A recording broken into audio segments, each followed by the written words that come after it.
بسم اللہ الرحمن الرحیم۔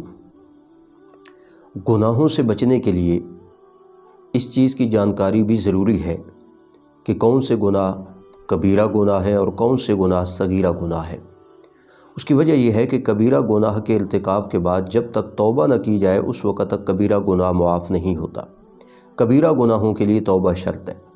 یہاں سے یہ بات بھی ہمارے سامنے کھل جاتی ہے کہ شیطان بعض مواقع پر ہمیں دھوکہ دیتا ہے کہ ہم بہت بڑا گناہ کر رہے ہوتے ہیں اور شیطان اتنا دلاسا دے دیتا ہے کہ اللہ تعالیٰ کی ذات غفور و رحیم ہے۔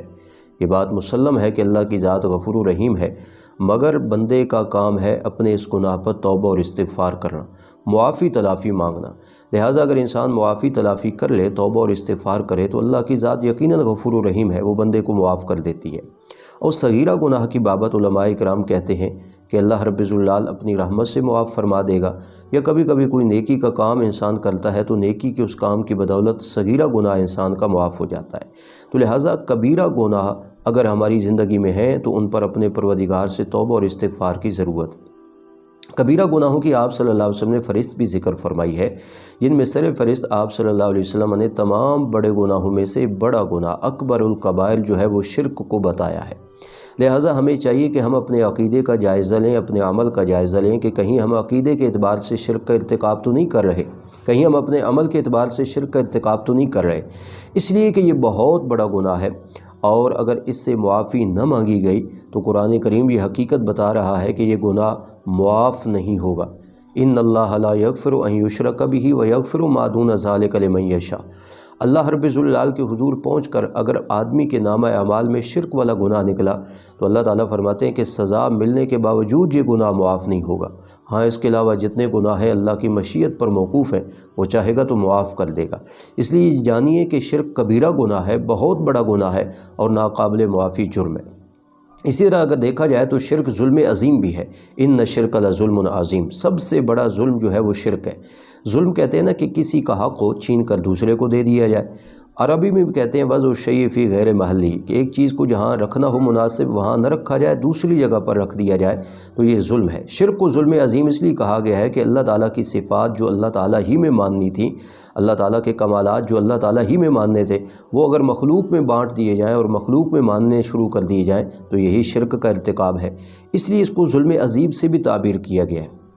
اور یہ بات بھی جانیے کہ شرک میں مبتلا آدمی جو ہے اس کی اللہ کے ہاں کوئی ویلیو اور حیثیت نہیں ہوتی۔ قرآن کریم میں یہ مثال دی گئی ہے، من یشرک باللہ فکأنما خر من السماء۔ فرمایا شرک میں مبتلا آدمی کی مثال ایسے ہے جیسے کسی آدمی کو آسمان سے دھکا دیا جائے، وہ زمین کی طرف آ رہا ہو اور راستے میں پرندے اس کے گوشت کو نوچ لیں، باقی ہڈیوں کا ڈھانچہ بن جائے اور وہ ہڈیاں ایک ایسی وادی میں جا گریں، طوفان اور ہوائیں ان کو ایسی وادی میں جا کر کے پہنچا دیں جہاں اس کا نام و نشان ہی مٹ جائے، تو ایسی ہی مثال ہے اس شخص کی جو شرک کا ارتکاب کرتا ہے۔ اس سے معلوم ہوتا ہے کہ شرک میں مبتلا آدمی کی کوئی ویلیو اور حیثیت اپنے پروردگار کے سامنے نہیں۔ اور یہ بات بھی جانیے کہ شرک والے گناہ کی وجہ سے انسان پر جنت ہمیشہ ہمیشہ کے لیے حرام ہو جاتی ہے۔ من یشرک باللہ فقد حرم اللہ علیہ الجنہ، جس شخص نے شرک کا ارتکاب کیا اللہ تعالیٰ نے جنت ہمیشہ ہمیشہ اس پر حرام کر دی ہے۔ تو یہ بات جانیے کہ کبیرہ گناہ کیا ہے، اور کبیرہ گناہوں میں سر فہرست جو ہے وہ شرک والا گناہ ہے۔ لہٰذا شرک کو سمجھنے کی بھی ضرورت ہے۔ اگر ہماری زندگی میں کہیں عقیدے کے اعتبار سے یا عمل کے اعتبار سے شرک موجود ہے تو آج ہی ہم شرک سے توبہ طائب ہوں۔ اور شرک کیا ہے کہ اللہ کی ذات و صفات میں کسی مخلوق کے فرد کو شریک سمجھنا، اللہ کی ذات کا جز ماننا یا اللہ تعالیٰ کی صفات مخلوق کے کسی فرد میں ماننا، یہ سمپل طور پر شرک کا مفہوم سمجھ لیجئے۔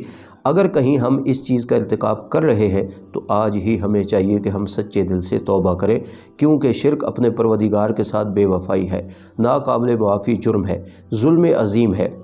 شرک کی وجہ سے بندے کے لیے جنت حرام ہو رہی ہے، اور شرک کی وجہ سے بندے کی اللہ کے ہاں کوئی ویلیو اور حیثیت نہیں۔ لہٰذا کبیرہ گناہوں سے بچیے اور اپنے پروردگار سے توبہ اور استغفار کیجیے، خصوصاً شرک سے بچنے کا اہتمام کیجیے۔